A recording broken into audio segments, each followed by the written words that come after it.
Good evening and welcome to the show. I'm Sharri. Today, presenter Lisa Wilkinson has testified at the Bruce Lerman defamation trial, rejecting accusations she lacked objectivity when telling Brittany Higgins' story on The Project. Our reporter Julia Bradley will have the latest.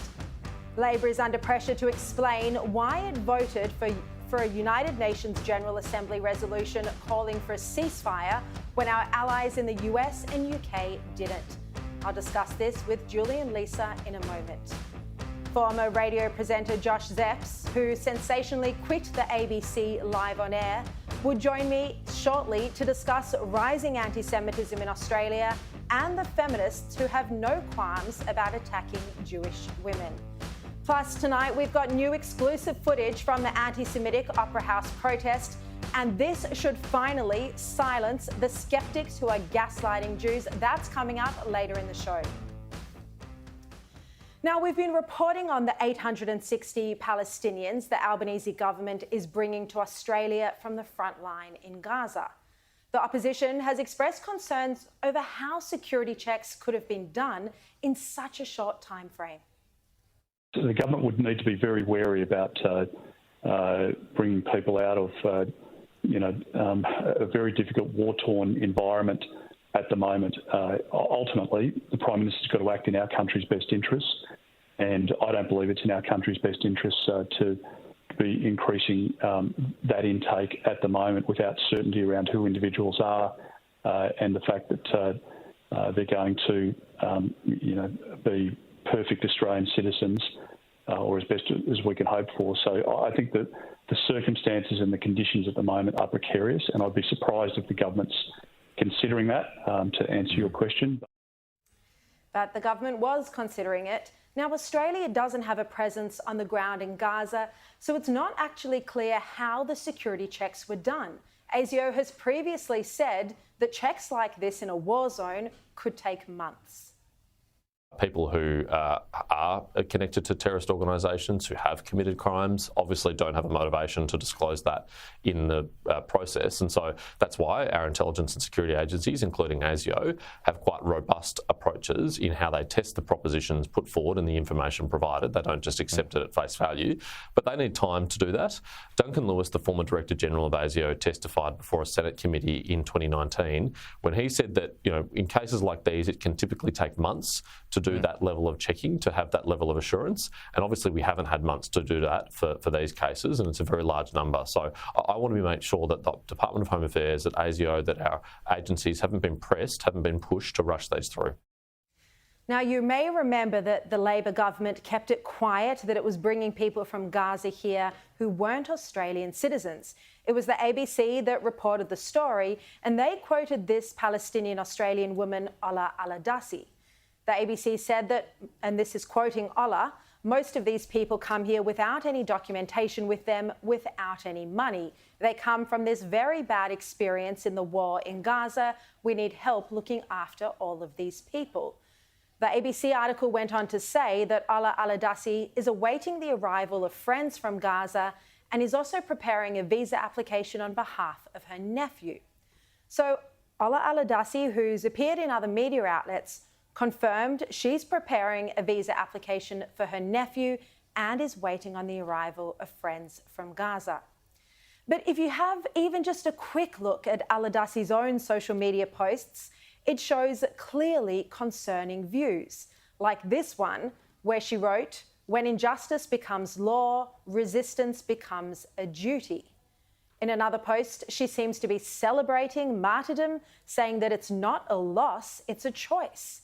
She wrote, "Death is an art that only Palestinians master, and no one else in the world knows how to die and why. The Palestinian is the greatest victorious loser in history." She wrote, "The Palestinian teacher of martyrdom, he raised to teach those too who thought that jihad must be with power, and those who deluded that victory is only a defeat over the enemy. He raised to teach them that martyrdom is not a loss, it is a choice, the choice of jihad and victory." Now, this is very concerning from someone sponsoring more people from Gaza who aren't residents or citizens to arrive in Australia, when we're already seeing very strong anti-Semitism in our cities, on our streets. We don't need more hatred imported into Australia. We don't need to be putting our children at risk from those who've been at the very front line of this conflict. Ola Aladasi didn't respond to our requests for comment either directly or through her employer. But then have a look at this woman, Laura Allam. She claims to be helping Palestinians arrive in Australia through her non-government organisation AJF.org. But look at the extremist content that she has posted. Just about 15 hours ago, she posted a new update from Hamas. Hamas. You can see that picture there. That's what she put on her Instagram page. She wrote, latest from Hamas resistance group. She wrote, Al-Qassam brigades fulfills their promise to make Gaza a graveyard for invaders.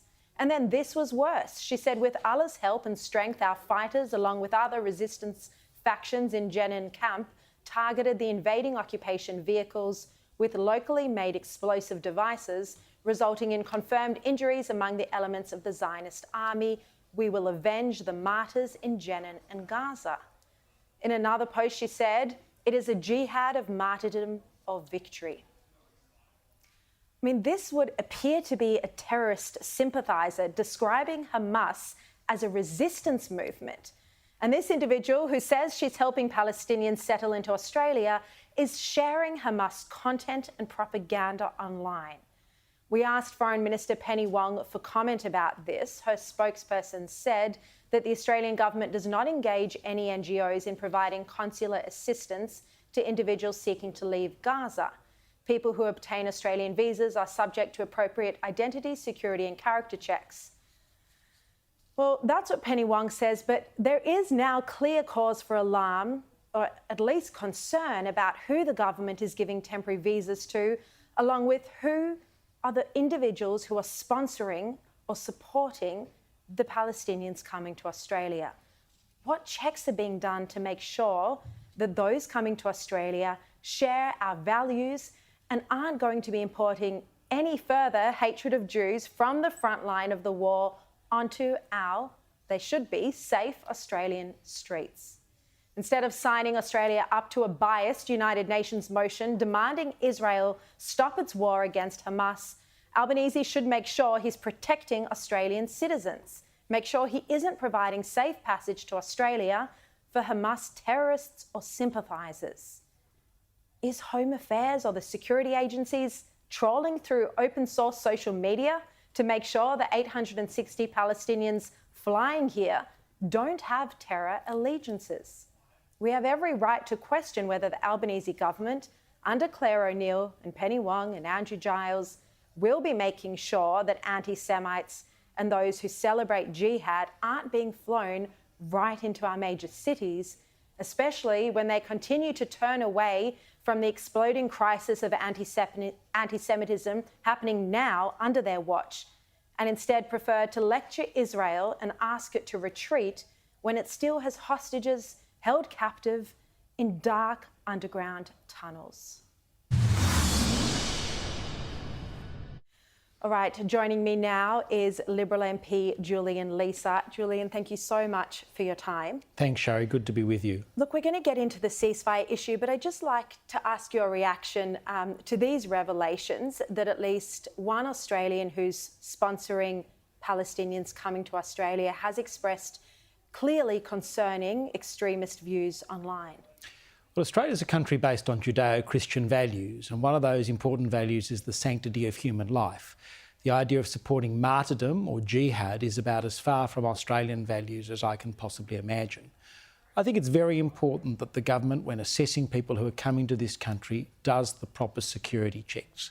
That doesn't matter where people have come from, but it's particularly important in areas where people are coming from war zones. The idea that we can assess people quickly, I think, is wrong. The history of this demonstrates that we need to take our time to ensure that the people who are coming to Australia are subject to the appropriate security and other checks.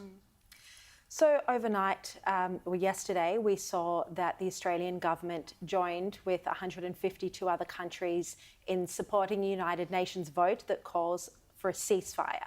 This, in reality, means that Israel should stop fighting Hamas. Julian, what would this mean practically if Israel were to follow, what Australia wants and retreat at this point? I think we have to remember who Hamas is. Hamas is a terrorist organisation. It's a terrorist organisation listed in our own country as such. And we should believe Hamas when they say in their charter that they want to wipe Israel off the map, where they want to see the murder of Jews all over the world. That is what Hamas is committed to. And we saw on the 7th of October that extraordinary set of scenes where the largest single murder of Jews since the Holocaust, 1,200 people attending music festivals, sadistic and satanic rapes, murders, capturing of children, abduction of Holocaust survivors.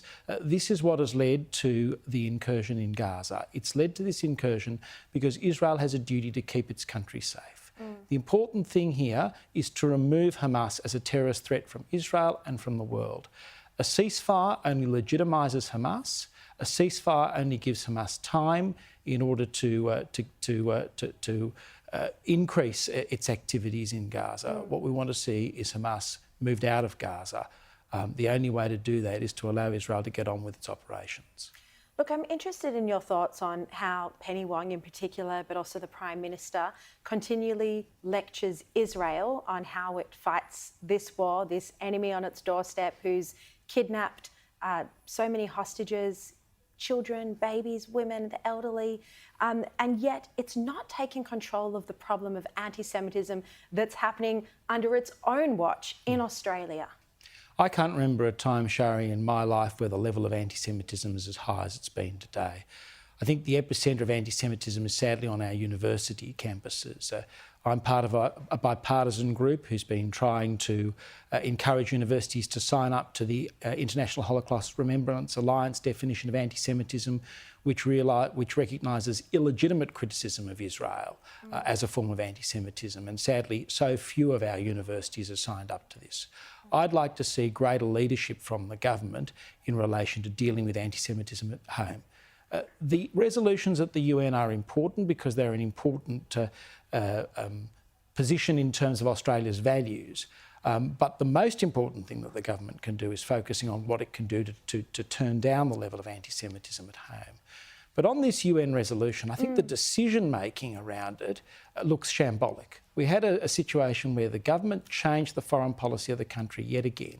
Yeah. I supported the Prime Minister's resolution on the 16th of October, where he and Peter Dutton moved a motion that recognised Israel's right to defend itself. But in terms of this vote, the only other minister he consulted with was Penny Wong. This is a matter that should have gone to the National Security Committee of Cabinet.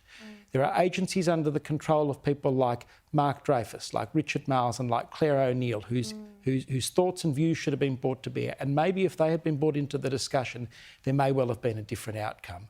This shows the Prime Minister doesn't have confidence in his own ministers and is an example of the shambolic decision-making we have seen right from the start on matters to do with Israel coming from this government. Yeah, and you could call it a captain's call, seeing as we know we've played on this program many times the comments that Albanese has made throughout his career about Israel, and they've been only ever very critical.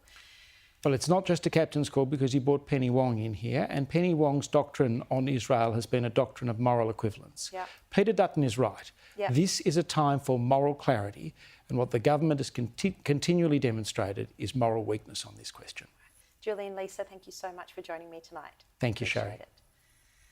Now, coming up, Lisa Wilkinson takes the stand in the Lohman defamation trial, admitting that Brittany Higgins might not have been a credible source of truth. The latest with Julia Bradley, plus Josh Szeps, the radio host who sensationally quit the ABC, will join me to discuss Israel and Gaza.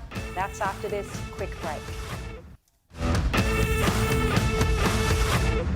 Welcome back. Well, I want to warn you now, some of what we're about to discuss might be distressing.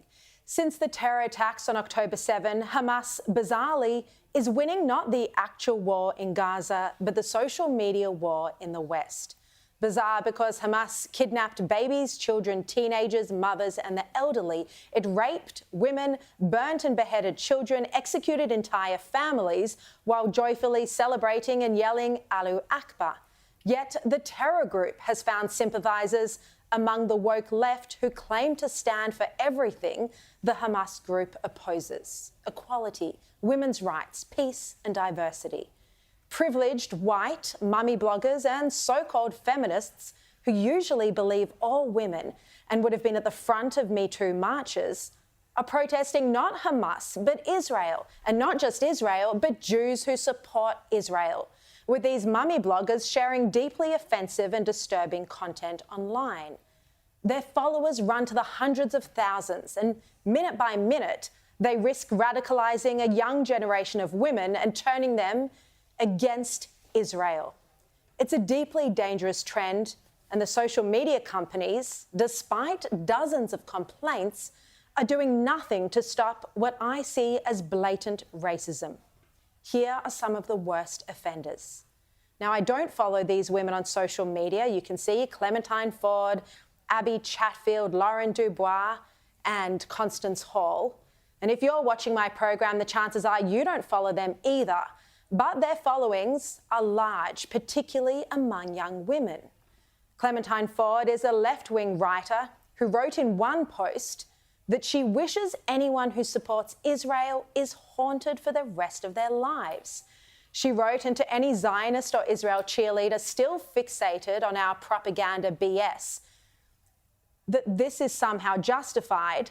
I hope that every waking moment of your life has you haunted with the sound of children screaming. I hope you see their faces in your dreams. I hope you never get a single moment's peace ever again. That's Clementine Ford. She's spewing hatred on social media to her 250,000 followers. In another post she wrote, and this one goes out to all the Zionist women who are furious that their bloodlust isn't being supported. I don't care, babes. I don't care that you felt betrayed or let down, and I especially don't care now that you want to have a big crybaby rant in your reels and stories. You're pathetic, you disgust me, and I pity you for being so effing basic and gross that you think others should cheer on the murder of thousands just to make you feel better. She claims she's a feminist. That's Clementine Ford, calling for women who support the existence of Israel, which is most Jewish women, pathetic and disgusting and gross. If you said a Muslim person or an Indigenous person was disgusting and pathetic and gross, well, clearly that would be racist. And so it is racist against Jewish women who support Israel. She's also in that post accusing Jewish women of bloodlust when actually no one asked for this terror attack on October 7. In a post on October the 26th, just a few weeks after those attacks, Clementine Ford claimed that Israel had been testing illegal weaponry on Palestinians, and doctors were reporting injuries they'd never seen before, like children having their flesh melted away. I mean, it's just nutty. Quillette founder Claire Lehman said it well when she wrote on Twitter that Clementine Ford has spent 2 decades monetizing her personal hatred of men. Having exhausted that niche, she's now flogging hatred of Jewish women. Now, a high-profile member of the Jewish community who would rather his name not be made public, well, he sent a letter to Allen and Unwin expressing his dismay at their ongoing partnership with Clementine Ford. He wrote, as a left-wing Jew who fiercely supports Palestinian statehood and freedom, I'm of the clear opinion that empty, nuance-free, self-righteous polemic such as Ford's does nothing other than increase divisiveness in society at a time when Jews and Muslims should be joining forces together to eradicate right-wing extremism of all kinds. He wrote, this can never be possible when someone like Ford, who appears only recently to have declared herself a Middle East expert, accuses Ashkenazim Jews of themselves being European, another terribly offensive and frankly sophomoric trope that denies science, ancestry, trauma and history. He wrote, like Islamophobia, anti-Semitism is never acceptable, and by continuing to promote her work, you are choosing to be complicit in the continued degradation of the most reviled minority group in history, of which I am a proud progressive member. Now, that senior left-wing member of the Jewish community urges Allen and Unwin to reconsider its partnership with Clementine Ford. No word yet from the publishing house on whether it even condemns the hatred that she's spreading. Then there's Constance Hall. Now, I'd never heard of this woman before preparing and researching this report. If I could rewind to last week so I still hadn't heard of her, that'd be great. She's a Perth mummy blogger, 387,000 followers. I don't know why. I don't know who'd follow her. In this video she's posted to Instagram, she actually compares the Israeli hostages to dogs. Have a look. Time for a little bath. Really? My bath. I just ran it for myself. It was promised to me. By who? I am the chosen one. Mum, he's holding my dog's hostage. He's 5. Have you seen the posters in his bedroom? I'm not killing my brother. I am saving my dog. He's a boy. Oh my God, look at the dogs. They're happy as has Stockholm syndrome. Okay, tell them how badly you've been treated. That video went on for a long time. It is extremely anti-Semitic to compare hostages to dogs. It's kind of distressing to see so many people like that sort of content. She also posted on Instagram that somewhere in Gaza there's a little girl hiding from the IDF documenting her life in a journal. I wonder what Anne Frank would be thinking as she looks down at this tragically ironic state of affairs. Now, I don't need to explain to all of you watching this how deeply offensive that comparison is. Then there's another mummy blogger, Lauren Dubois. Just this week, she's exploited the old anti-Semitic trope about Jews controlling the government through money. Look at this. I think Australians have a right to know whose money is making these decisions for our country, who is so powerful and so wealthy that they can influence political decisions. So I followed the money. I investigated a few of the pro-Israel lobby groups in Australia and I found a name linked to all of them, and that name is Frank Lowy. Now, he is not just an incredibly wealthy man, he's also everywhere. For a long time, he was on the board of directors for the Reserve Bank of Australia. He also founded and funded the Lowy Institute, named after himself, an incredibly prominent independent think tank which wields a huge amount of influence and power over government policy. What's even more dodgy is that Frank Lowy became an Israeli citizen in 2018. So I'm not saying that he pays the government to do what he wants, but I am saying he pays the government and the government does what he wants. Is it a coincidence? Oh my God. Frank Lowy is a great Australian who's contributed enormously to our country. The notion of Jews controlling the government is utterly absurd and anti-Semitic.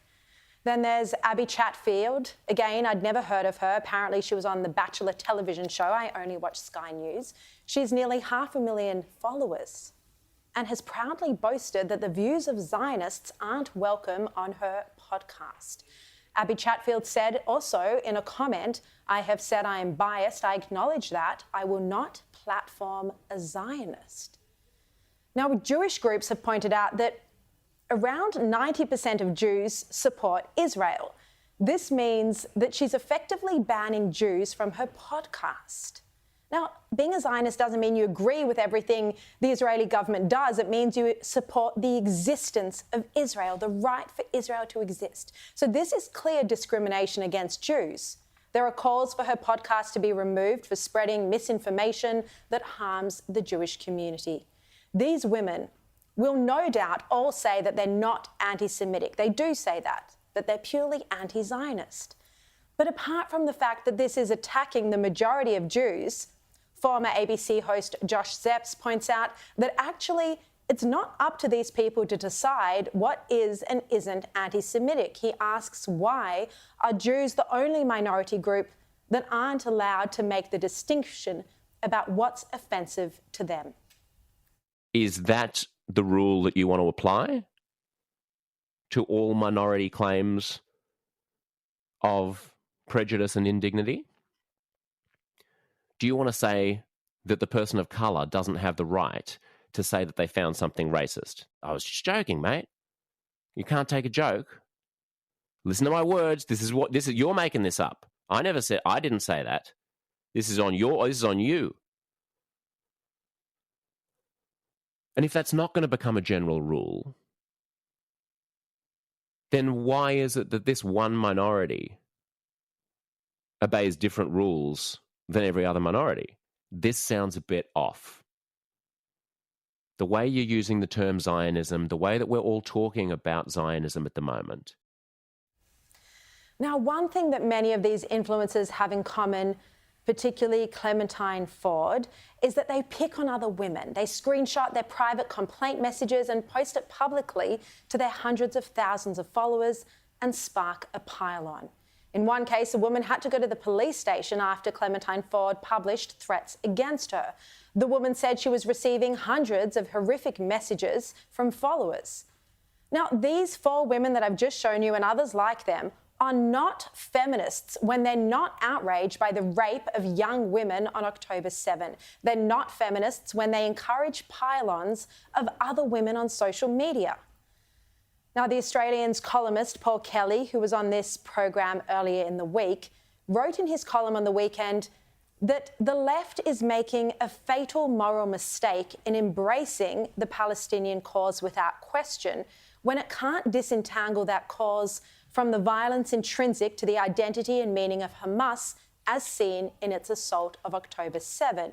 And he quoted the New York University journalism professor Susie Linfield, who said that the left is fixated on decolonisation and it mistakes a death cult for a liberation movement and is unable to recognise a bloodbath, even one that was filmed and publicised worldwide by the killers themselves. Never has this confusion become more apparent than on social media, where white leftist female commentators, mummy bloggers, have found themselves aligned with Hamas. Their online commentary is clearly racist, but they're allowed to continue to post unfettered, while accounts that promote Jewish content and the Jewish story and aren't offensive at all, like the young Ramona Chaprot's account, Did You Know? She was on this program, well, she's now been permanently banned by TikTok. Now, I haven't wanted to waste my time with these uninformed, unintelligent, inconsequential people who mean so little to us. But the reality is they're spreading vile hatred online and they're encouraging their huge number of followers to despise Jews who support Israel. Instagram has failed to take any action despite many complaints. It's unacceptable that Instagram allows these people to spread their hatred on its platform, a company owned by Mark Zuckerberg. This is clearly creating even more division in our society, and it risks inciting attacks or bullying or hostile treatment of our young Jewish children. Now, it's been a month since ABC radio presenter Josh Szeps quit live on air, saying he was sick of receiving penalties for speaking bluntly. Szeps made the shock announcement on ABC Radio Sydney afternoons. Since then, he's expanded his podcast, Uncomfortable Conversations, to video, hit 3 million downloads, and in March, he's going to be touring the country with British author and columnist Douglas Murray. I'm pleased to say Josh joins me in studio now. Thank you so much for your time, and congratulations on your podcast. Thanks a lot. Look, I listened to your Israel-Gaza podcast, 90 minutes last night.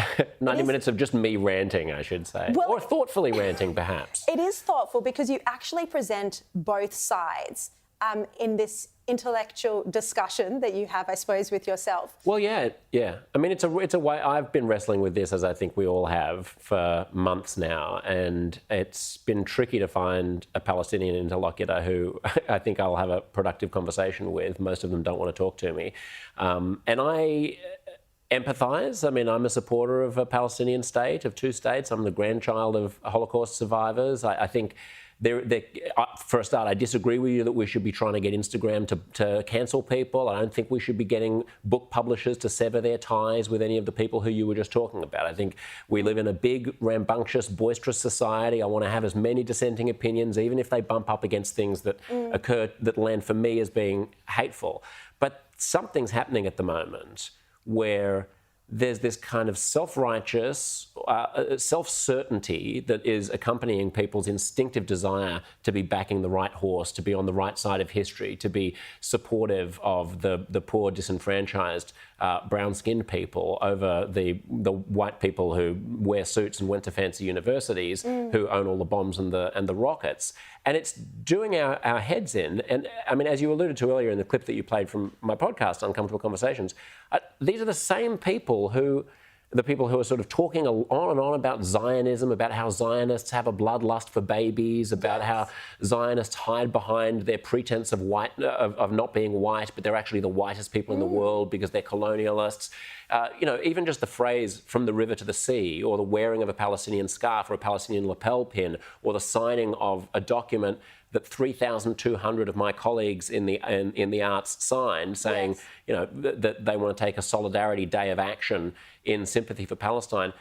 The fact that they're not aware that the context of that can be different from the one that they see is terrifying to me. I don't think these people are anti-Semites. I don't think they want to whip up hatred of Jews. I've had some of these people on my podcast. I've had some of these people over to my place for dinner, but something's happening in the way that social media is interacting with, I suppose, the fairly woolly-headed, university-educated, cultural, racial, gender theories graduates who are coming out. I'm going to ask you another question, Josh, because otherwise you're going to talk for 90 minutes. I will talk for 90 minutes. You will. And also, without another guest on your show, without a pause in your tape. That's what you did on the podcast, and I listened to it because it was excellent.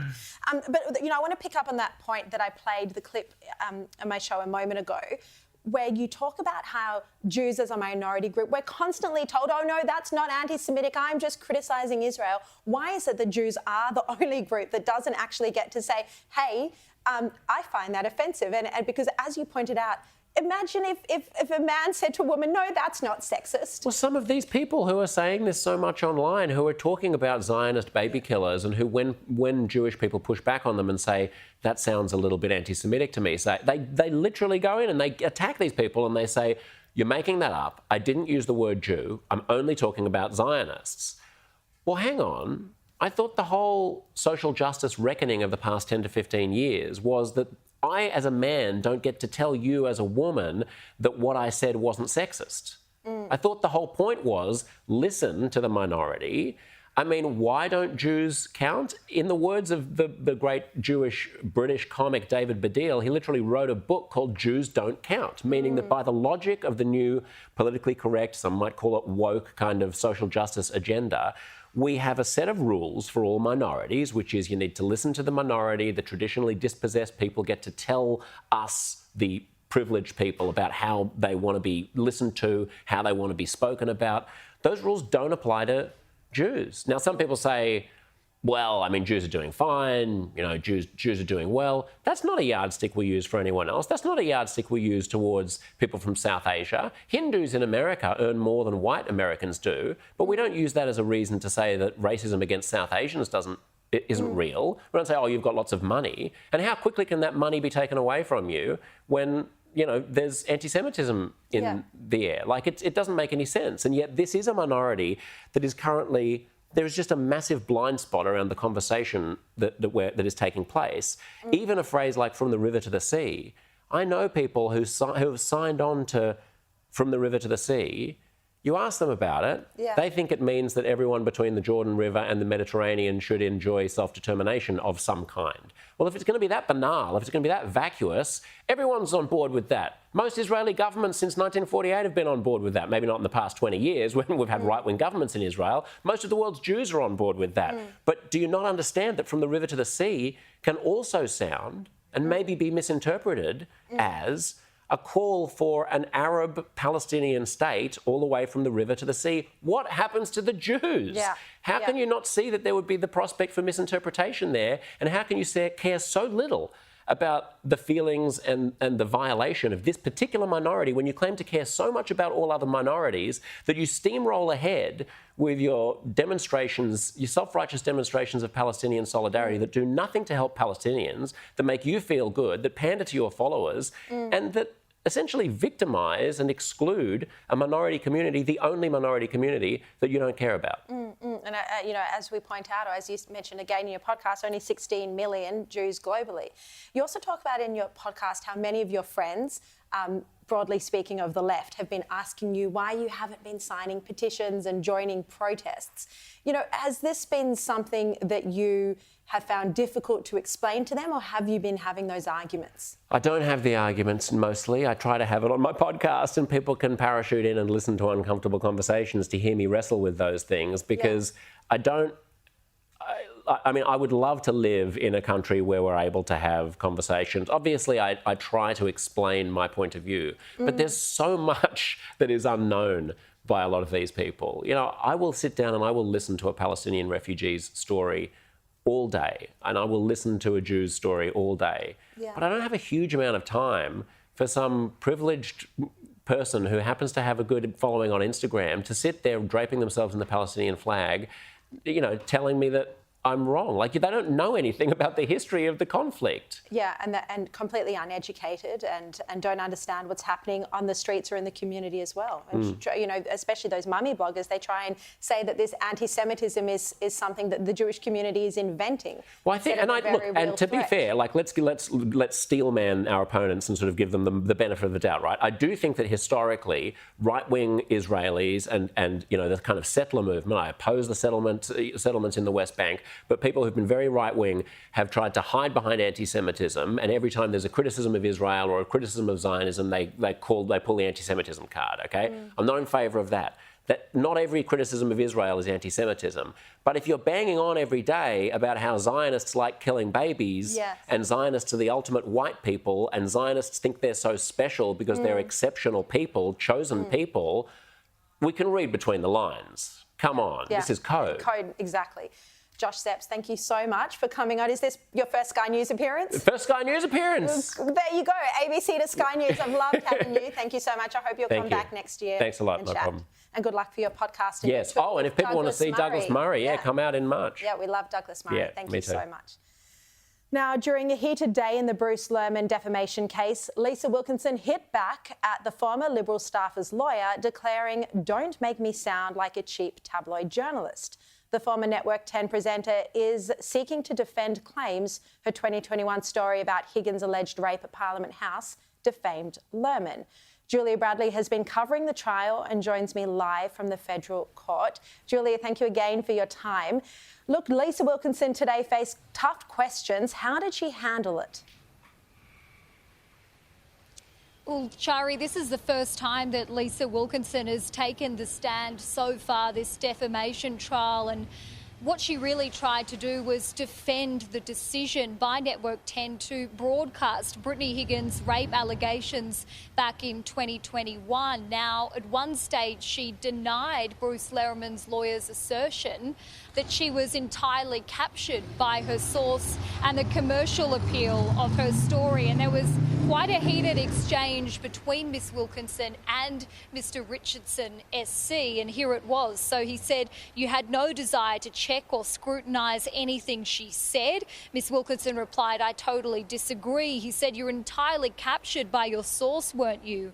She says, "Can you define captured?" He said, "Entirely committed to supporting her version of events." Lisa Wilkinson said, "With scrutiny," to which Mr. Richardson said, "You were thrilled by the riveting commercial appeal of the story that she told."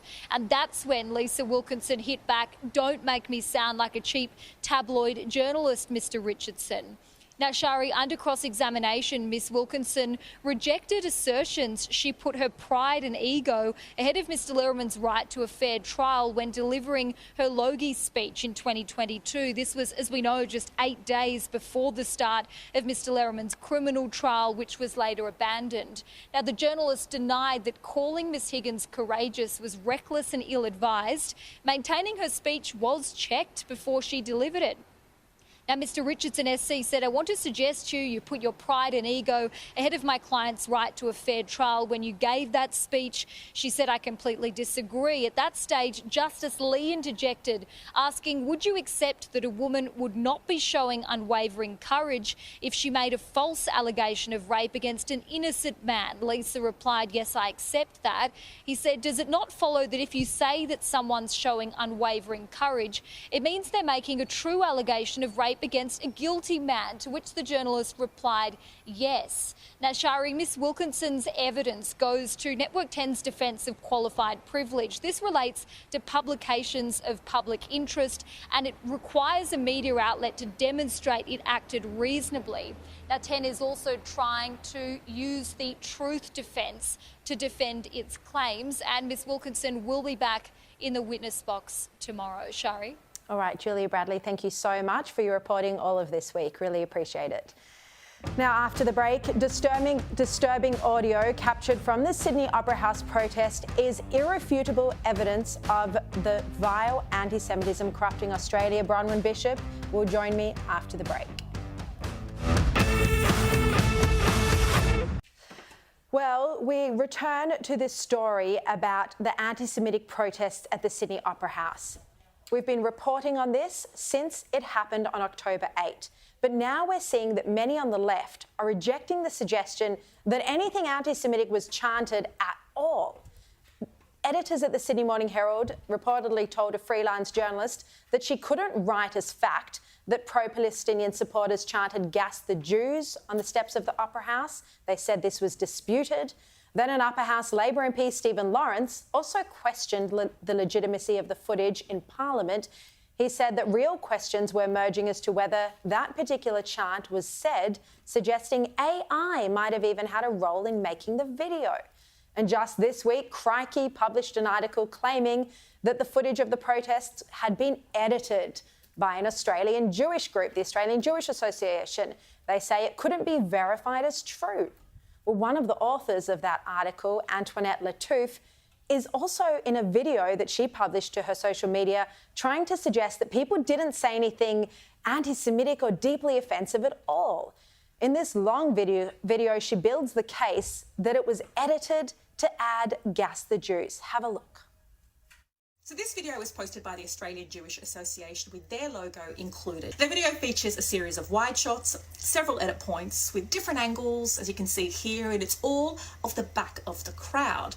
It has also been captioned, note, "Gas the Jews" and "F the Jews" are in speech marks, and the final video frame is the AGA's logo. It is conceivable that someone, or some people, said "Gas the Jews," maybe, but was it chanted loudly, repeatedly, and by a large group of people like this one video that's been shared globally suggests? Or was it even said at all? Serious gaslighting going on there. Well, I've obtained the raw footage from the protest, and the audio is exactly the same as what was posted online. Here it is.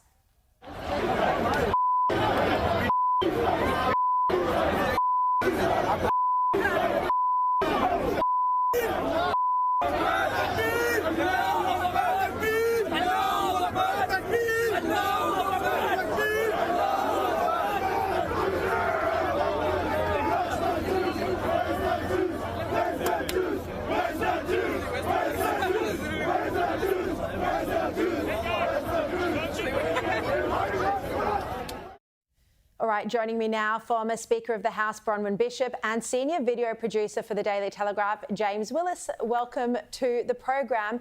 Bronwyn, I've also got the details of 4 people who were there and heard the crowd say "Gas the Jews."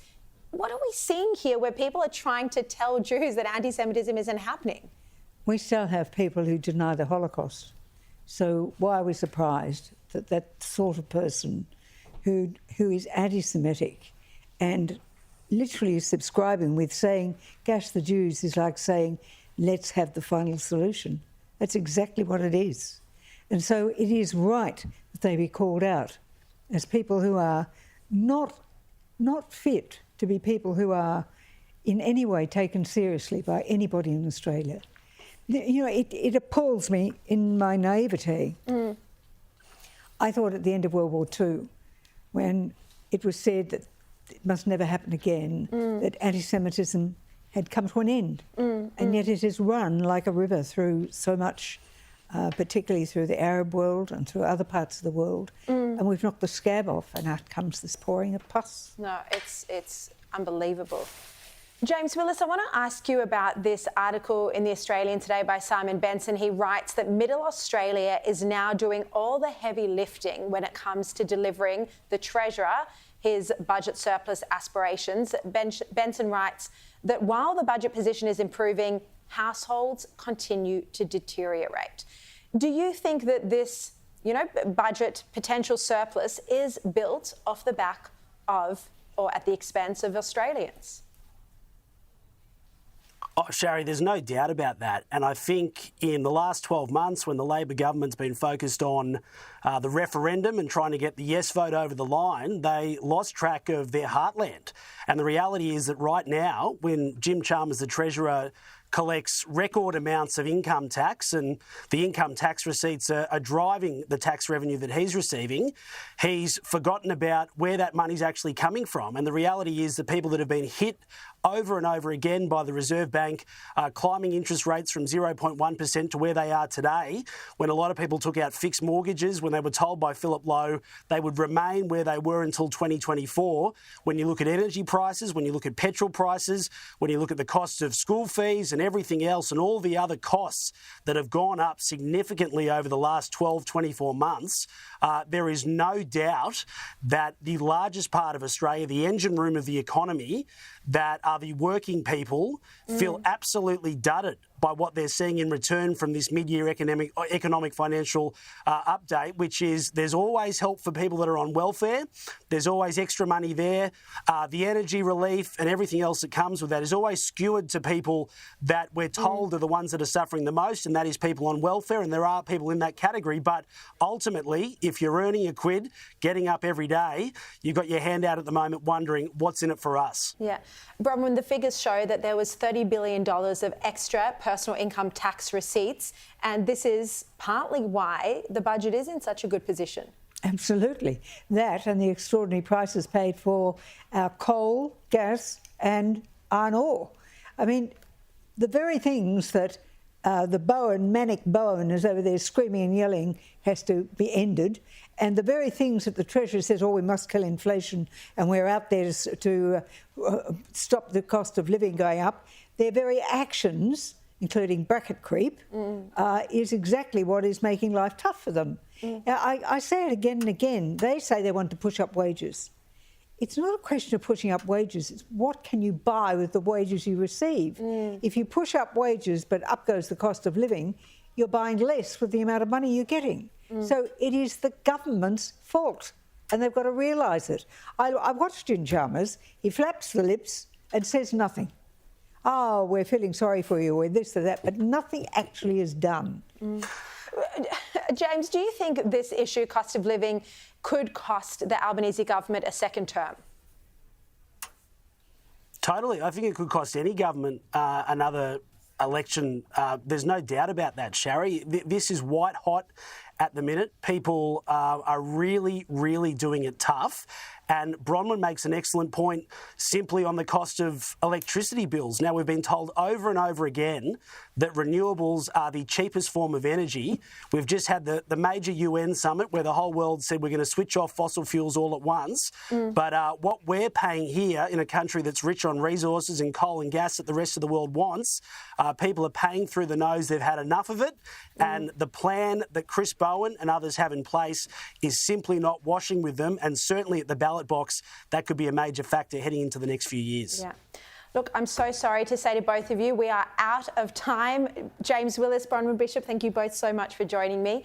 Well, this is my final show for 2023, and I want to say the biggest thank you to all of you at home for tuning in every night. It's hard to believe the year's already coming to a close. The past 2 months since October 7 have been very hard, and I tell you what, that I've been getting a lot of abusive comments online, but for every horrible comment, there are probably 3 or 4 supportive emails or messages urging me on and letting me know that everyday Australians have my back, and it's so wonderful to know how supportive you all are. It means a lot.